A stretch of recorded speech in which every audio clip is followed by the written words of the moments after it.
Hi hello నమస్తే welcome back to బాబాయ్ batch. ప్రస్తుతం మనం చూస్తున్నట్లయితే విజయవాడ లొకేషన్లో ఉన్నాం. విజయవాడ అనగానే అందరు గుర్తొచ్చేసేది ఏంటి? సో అమ్మవారి గుడి అండ్ ఇటు చూస్తే పెర్రి, ఇటు చూస్తే పొన్నమి ఘాట్ భవానీపురం అనగానే అందరు గుర్తొచ్చేసేది ఏంటంటే కొండపల్లికి వెళ్ళే రూట్ అంటారు. బేసికల్లీ ఇక్కడ 72 అడుగులు వినాయకుడు అనేది పెట్టబోతున్నారు. అంటే 72 అడుగులు వినాయకుడు అంటే మనకి ఏ లొకేషన్లో కానీ ఎక్కడ పెట్టడం కుదరదు బేసికల్లీ. సో మన విజయవాడలో ఇక్కడ భవానీపురికి వెళ్ళే దారిలో ఒక ఎగ్జిబిషన్ సరౌండింగ్లో వినాయకుడు అనేది పెడుతున్నారు 72 అడుగులు. సో ఎలాంటి లొకేషన్లో, చాలా పెద్ద లొకేషన్లో పెద్ద వినాయకుడు అనేది చాలా ఫస్ట్ టైం ఈ సరౌండింగ్లో పెట్టాం. ఒకసారి ఆ వ్యూ పాయింట్ చూడండి, ఎంత పెద్దగా ఉందో చూసారా, ఆకాశాన్ని అందుకుంటుంది.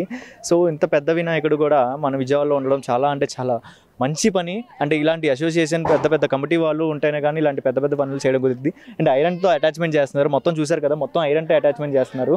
అండ్ ఇది చూస్తున్నారు కదా, వ్యూ పాయింట్ మాత్రం 72 feet, అంటే ఒక 500 పీపుల్స్ పైన వచ్చారు. ఇక్కడ రాడ్లు మాత్రం 1000s above ఉన్నాయి రాడ్లు మాత్రం. అండ్ ఓవరాల్ ఇక్కడ వ్యూ పాయింట్ చూస్తుంటే వెనకాల ఒక చందమామ లేక సూర్యుడు లాగా ఉండిద్ది. వినాయకుడు అనేది నుంచొని ఉన్నట్టు అనిపిస్తుంది స్టాట్యూ. బేసికల్లీ 20% అయింది, ఇంకా ఫ్యూ డేస్లో స్టార్ట్ అవబోతుంది. సో ఎప్పుడైనా కానీ హైదరాబాద్లోనే మనం చూస్తాం బేసికల్లీ పెద్ద వినాయకుడు అని. కానీ మన విజయవాడలో అంటే ఇంకా రచ్చ చేసేస్తారు. విజయవాడలో ఏ పండుగైనా చాలా అద్భుతంగా చేస్తారు బేసికల్లీ. సో ఇప్పుడు చూసారు కదా, ఈ లొకేషన్ ఎక్కడో కాదు, భవానీపురం వెళ్ళే దారిలో ఎగ్జిబిషన్ ఉండేది ఇదివరకు. ఈ ఎగ్జిబిషన్లో చాలామంది పిల్లలు క్రికెటర్స్ ఆడతారు ఇక్కడ. సో పైన మాత్రం వేవ్ పాయింట్ మాత్రం అదిరిపోయింది. ఇక్కడ చాలామంది పిల్లలు ఉన్నారు. చిన్న ఒకసారి రండి అమ్మా ఒకసారి.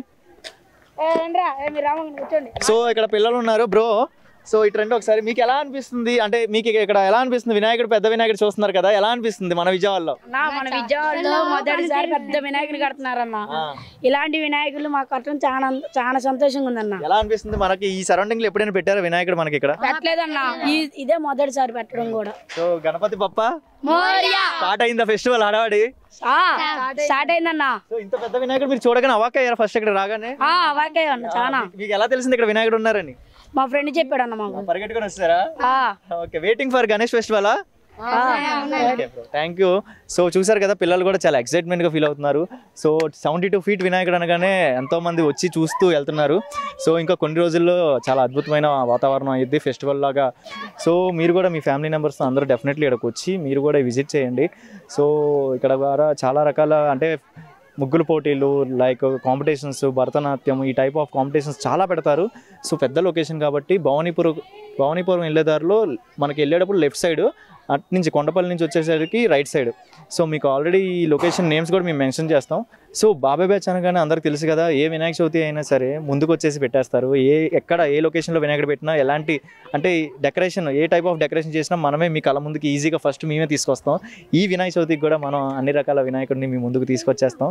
సో 72 feet వినాయకుడు ఇంకా కొన్ని డేస్లో మీ ముందుకు తీసుకొస్తాం. ఫుల్ కంప్లీట్ అయిన తర్వాత ఇంకా మళ్ళీ ఒకసారి మీకు ఒక వీడియో ఇచ్చేస్తాము.